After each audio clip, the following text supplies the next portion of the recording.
Hello, welcome to the show. This is Emotional Badass, where Moxie meets mindful. I'm your host, Nikki Eisenhower, life coach and psychotherapist. And on today's episode, I'm discussing good things coming in 2024. Hello, y'all. I hope you are well and enjoying your holiday and winter seasons. I've been asked to talk more about spirituality, so I thought I would end the year on that note. Very simply, spirituality to me is just the understanding that there are forces in nature and the universe that I don't fully understand. This is a simple clarity to me that there must be a higher power, something beyond me that made me, a force that is energetically surrounding me. Religion can certainly be a part of your spirituality, but it's not a part of mine. Though I was raised Catholic and converted to Lutheranism as a teenager, I've left them both. I do spiritual direction with clients, encouraging a connection to a higher power to their understanding. And this can be any higher power, and I mean any. And I do believe that this is an important piece of the pie of being a healthy human. A higher power can even be the love of a pet. As sensitive people, we make the jokes a lot of the time that we like pets over people, right? Even if that's not true deep down, we love those jokes as sensitive people. We see pets as often better at forgiveness and unconditional love. This can be its own higher power. Nature is a higher power, the wind or the stars. I encourage finding a spirituality that works for you. And if you, like me, were abused by deeply religious people, it's okay that it's a journey in healing to allow yourself to get to a spirituality that is your own. I want to read to you today from my very favorite book. Those of you who have spent a lot of time with me in Patreon or the Boundaries course will very much recognize this book. It's Melody Beatty's The Language of Letting Go journal. I'm going to read to you the daily reflection from December 22nd. December 22nd. Good things coming. Do not worry about how the good that has been planned for you will come. It will come. Do not worry, obsess, think you have to control it, go out hunting for it, or tangle your mind trying to figure out how and when it will find you. It will find you. Surrender to your higher power each day. Trust your higher power. Then stay peaceful. Trust and listen to yourself. That is how the good you want will come to you. Your healing, your joy, your relationships, your solutions, that job, that desired change, that opportunity, it will come to you naturally, with ease, and in a host of ways. That answer will come. The direction will come. The money, the idea, the energy, the creativity, the path will open itself to you. Trust that, for it has already been planned. It is futile, a waste and drain of energy to worry about how it will come. It is already there. You have it already. It is in place. You just cannot see it. You will be brought to it, or it will be brought to you. Today, I will relax and trust that the good I need will find me. Either through my leadings or the leadings of others, all I want and need will come to me when the time is right. This is one of my favorite readings because it helps us be empowered where we can be empowered. It has occurred to me in the last few years that modern life seems to sell an entitlement to peace and ease. as if we are born owed some kind of easy path. This is a strange thing to develop in the human condition. I see and hear so much of this sentiment between the lines. I see it in our culture. I see it in our politics. What we're not teaching people is the practice of peace. When and where we can embrace the easy is an important counterbalancing force to life's inescapable waves of struggle, heartbreak, betrayal, and grief. I don't know how the human condition got to a place where it's expecting ease in an entitled way, like I'm owed this ease and I should have it, or I'm the victim if I don't have ease.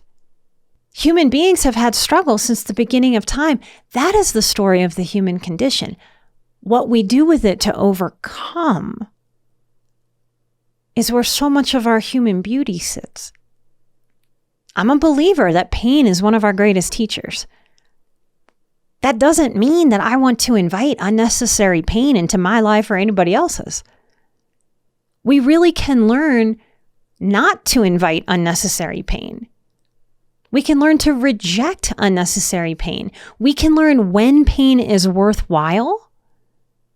Like having to reset a broken bone. I mean, that hurts, right? We all know that that hurts, but must be done for the greater good of that bone and that body. Another necessary pain might be putting a dislocated shoulder back into socket. And emotionally, it's a worthwhile pain to sit with and sob out or scream out. Our emotional pain, our struggles, our betrayals from other people, even our betrayals of how we hurt ourselves. We let ourselves down sometimes. We make mistakes. Another useful pain is the pain of learning what it is to actually enact and then uphold a boundary when we've lived quite boundaryless for the people in our lives, maybe all of our lives. It's uncomfortable to erect a boundary, especially when our family or loved ones despise that action or don't understand why, or take a boundary as some kind of punishment instead of a reasonable necessity of moving through the world. I've gained a lot of peace in the perspective of my ancestors. That when I look back on my own family tree and humanity's big, old, giant family tree, I don't see a string of ease. I see humans in strength, persevering through great adversity. And that adversity seems to change shape and color and flavor with each era. We are experiencing things now like our ancestors couldn't even imagine through technology. What a gift we can give ourselves when we practice a faith in ourselves and a higher power.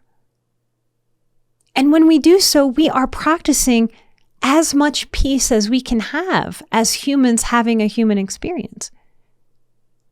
Our power is in learning how to allow life to unfold with ease instead of bringing struggle or a fight.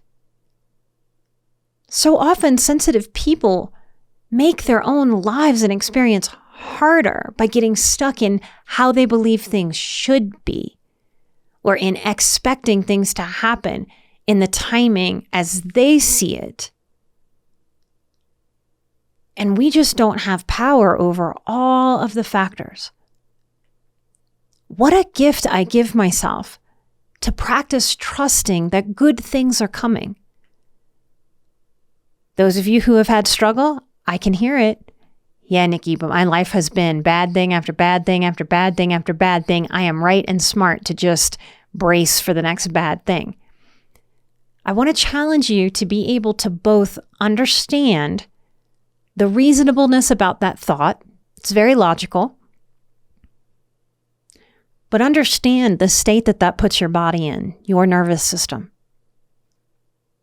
We cannot live a thriving life if we are telling ourselves we must energetically live like a soldier on a battlefield, ready for ambush at any time.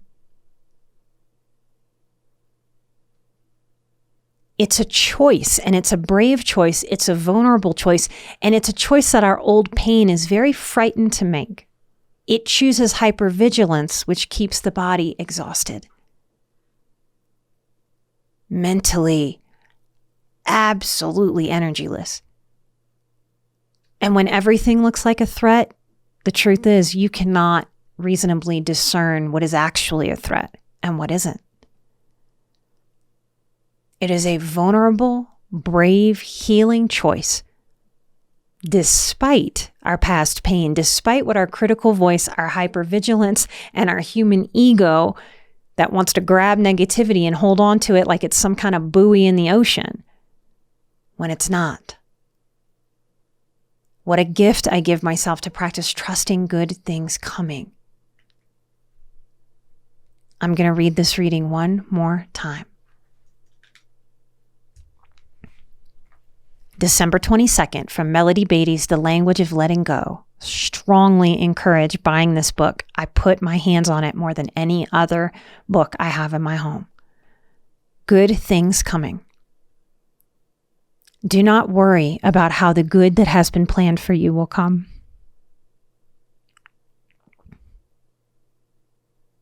It will come. Do not worry, obsess, think you have to control it. Go out hunting for it, or tangle your mind trying to figure out how and when it will find you. It will find you. Surrender to your higher power each day.